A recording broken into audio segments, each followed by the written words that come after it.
Dans la plaine de l'Oural, à 1500 km de Moscou, loin de tout, l'autre pays dont parlait Solzhenitsyn, le Goulag, avec ses 15 millions d'habitants involontaires, avec ses travaux forcés, avec ses victimes.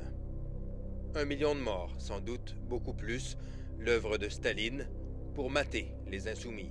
Staline et le Goulag sont étroitement liés, dit cet historien. Dès le lendemain de la mort de Staline, Molotov a fait fermer toute une série de camps. L'archipel du Goulag n'était pas une fiction. Les camps soviétiques de travaux forcés ont bel et bien existé. Celui de Perm 36 est là pour en témoigner.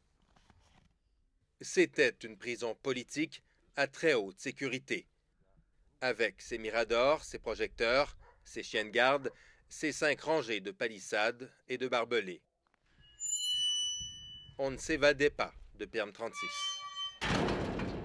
Victor Pestov en sait quelque chose. Il a passé 5 ans au Goulag, dont 3 ici, condamné aux travaux forcés pour propagande antisoviétique. Victor revient sur place chaque fois qu'il en a l'occasion, comme pour se rappeler sa jeunesse volée.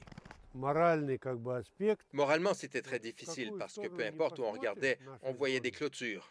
C'était très oppressant, dit-il. Comment oublier les nuits d'hiver glaciales, les repas immangeables, les toilettes communes? Comment oublier surtout les constantes humiliations? Bien sûr, les gardiens cherchaient à nous humilier, clairement sous instruction du KGB, dit-il. Ils voulaient nous casser. Mais Victor n'est pas rancunier, et c'est avec émotion qu'il retrouve aujourd'hui Ivan Kukushkin, ancien gardien de la prison. À l'époque, on nous disait que les prisonniers étaient de dangereux criminels, dit-il.